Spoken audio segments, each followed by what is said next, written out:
Hello friends, നമുക്കുണ്ടല്ലോ ഒരു chicken kurma ഉണ്ടാക്കാം. Chicken kurma ഉണ്ടാക്കുന്നതിന് ആവശ്യമുള്ള സാധനങ്ങളാണ് ഗ്രീൻ പീസ് ഞാൻ വേവിച്ചെടുത്തിട്ടുണ്ട്. പിന്നെ ഉരുളക്കിഴങ്ങ്, ക്യാരറ്റ്, ബീൻസ്, സബോളയും പച്ചമുളകിന് പകരം ഞാൻ കാന്താരി മുളക് എടുത്തേക്കണേ, നിങ്ങൾ പച്ചമുളക് എടുത്തോളൂ. വെളുത്തുള്ളി, ഇഞ്ചി, തേങ്ങ എടുത്തിട്ടുണ്ട്. കണ്ടോ തേങ്ങ. അതുപോലെ ചിക്കൻ വേവിച്ച് വെച്ചിട്ടുണ്ട്, ചിക്കനും എടുത്തിട്ടുണ്ട്. ഇനി നമുക്ക് ഇതെല്ലാം കൂടി ഒന്ന് കുക്കറിൽ എടുത്ത് വേവിച്ചെടുത്തിട്ട് വരാം. വേവിക്കാൻ വെക്കുമ്പോൾ ഒരു ഗ്ലാസ് വെള്ളം, കുറച്ച് ഉപ്പിട്ട് കൊടുക്കണം കേട്ടോ. കണ്ടോ,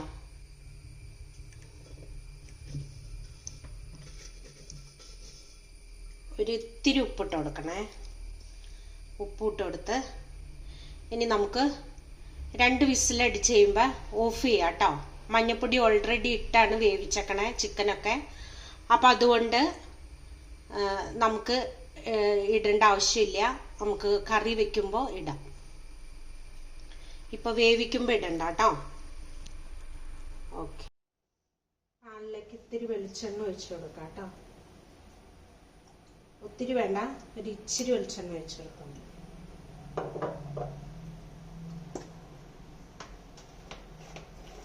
ഒരു നുള്ള് നെയ്യിട്ട് കൊടുക്കാം.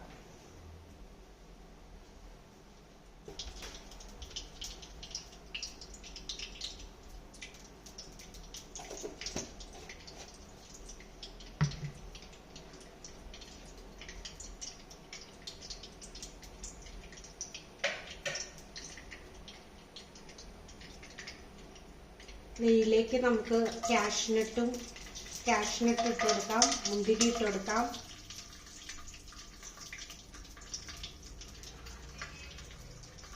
അതൊന്ന് വറുത്തെടുക്കാം നമുക്ക്.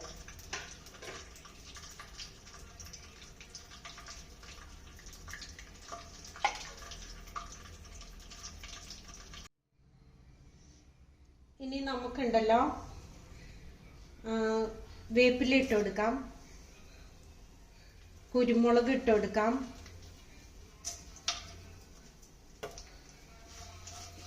അത് കിടന്നൊന്ന് ഫ്രൈ ആവട്ടെ കേട്ടോ. ഒന്ന് വരണ്ടാൽ മതി. ഒന്ന് അതിൻ്റെ പച്ചമണം, കുരുമുളകിൻ്റെ പച്ചമണമൊക്കെ ഒന്ന് പോട്ടെ കേട്ടോ. ചിക്കനും ക്യാരറ്റും പിന്നെ ഗ്രീൻ പീസും എല്ലാം കൂടിയിട്ട് വേവിച്ചില്ലായിരുന്നു, അതൊന്ന് ഇതിലേക്ക് ഇട്ട് കൊടുക്കാം കേട്ടോ. നമുക്കിനി ഇഞ്ചി, വെളുത്തുള്ളി, തേങ്ങ ഇവ 3 കൂടി ഇട്ടിട്ട് നമുക്ക് നന്നായി അരച്ചെടുത്തിട്ട് വരാം കേട്ടോ. നന്നായി മിക്സിയിലിട്ടൊന്ന് അരച്ചിട്ട് വരാം. നമ്മൾ തിളച്ചിട്ടുണ്ട് നമ്മുടെ കറി. ഇനി നമുക്കുണ്ടല്ലോ നമ്മുടെ അരച്ചു വെച്ചിട്ടുണ്ടല്ലോ നമ്മൾ തേങ്ങയും വെളുത്തുള്ളിയും അതുപോലെ ഇഞ്ചിയും കാന്താരി മുളകും കൂടി ഒന്ന് അരച്ചെടുത്തില്ലായിരുന്നു, അതിലേക്ക് ഇട്ട് കൊടുക്കാം. അതിലേക്ക് ഒഴിച്ചു കൊടുത്തിട്ടുണ്ട്.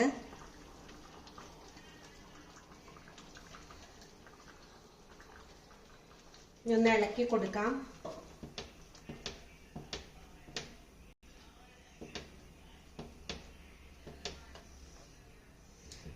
നല്ലോണം തിളച്ചു വരട്ടെ കേട്ടോ. അപ്പം നമുക്ക് ഓഫ് ചെയ്യാം. നല്ലോണം തിളച്ച് വരുമ്പോൾ നമുക്ക് മല്ലിയില ഇട്ട് കൊടുക്കാം. ഈ മല്ലിയില ഇട്ട് കൊടുക്കുമ്പോൾ നല്ലൊരു ടേസ്റ്റ് കിട്ടും. ഇഷ്ടമില്ലാത്തവർ ഇട്ട് കൊടുക്കണ്ട കേട്ടോ. ചിലവർക്കൊന്നും അത് ഇഷ്ടം ഉണ്ടാവില്ല. അപ്പം അതുകൊണ്ട് ചിലവർ ഇട്ട് കൊടുക്കും, ചിലവർ ഇട്ട് കൊടുക്കില്ല. അപ്പം അതുകൊണ്ട് ഞാനിത്തിരി ടേസ്റ്റിന് വേണ്ടി മല്ലിയില ഇട്ട് കൊടുത്തിട്ടുണ്ട്. ആവശ്യമുള്ളവർ മാത്രം അത് ഇട്ടാൽ മതി കേട്ടോ. ചിലവർക്ക് അതിൻ്റെ ചുക അത്ര ഇഷ്ടപ്പെടില്ല, അതിനൊരു കുത്താന്ന് പറഞ്ഞിട്ട് ചിലവർക്ക് ഇഷ്ടമല്ല. അപ്പം അതുകൊണ്ട് ഇഷ്ടമില്ലാത്തവർ ഇടണ്ട കേട്ടോ. അപ്പം നല്ലോണം തിളച്ചിട്ടുണ്ട്. നമ്മുടെ ചിക്കൻ കുറുമ നന്നായി തിളച്ചു വന്നിട്ടുണ്ട്. ഇനി നമുക്ക് അതിലേക്ക് ഒരു കാര്യം കൂടി ഇട്ട് കൊടുക്കാം. എന്താണെന്നറിയാമോ?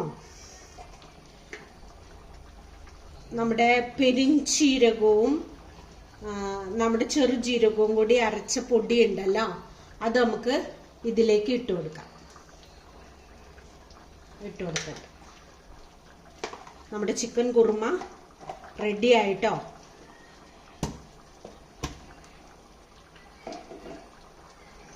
ചിക്കൻ കുറുമ റെഡിയായി. ഇനി നമുക്ക് തീ ഓഫ് ചെയ്യാം.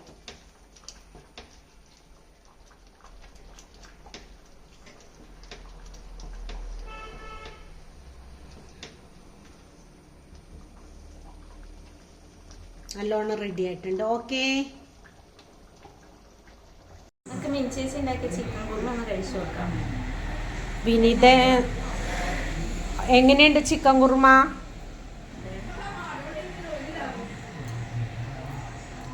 അടിപൊളി, സൂപ്പറാണോ?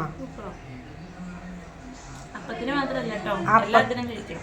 ആ, അപ്പം എന്തിനൊക്കെ കഴിക്കാം? പൊറോട്ടയ്ക്ക് ടേസ്റ്റ് ആയിരിക്കും, പുട്ടിന് കഴിക്കാം, എല്ലാത്തിനും. നല്ല അടിപൊളിയല്ലേ? ചിക്കനും പാലപ്പവും കൂടി കഴിക്കുമ്പോൾ, ചിക്കൻ കുറുമയും പാലപ്പവും കൂടി കഴിക്കുമ്പോൾ അത് പറഞ്ഞല്ലോ, നല്ല ടേസ്റ്റ് ഉണ്ട്. അപ്പോ എങ്ങനെയുണ്ട്? അപ്പോ അടിപൊളി, നല്ല സോഫ്റ്റ് അപ്പം. പാലപ്പം സോഫ്റ്റ് അപ്പം.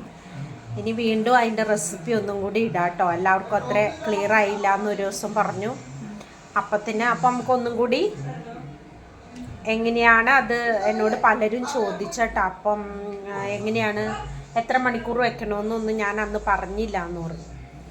അപ്പോൾ നമുക്കതൊന്നും കൂടി ഇടുന്നതായിരിക്കും. ഓക്കെ, എന്നിട്ട് എല്ലാവരും ഉണ്ടാക്കി കഴിക്കൂ. എല്ലാവരും ഉണ്ടാക്കി കഴിക്കും.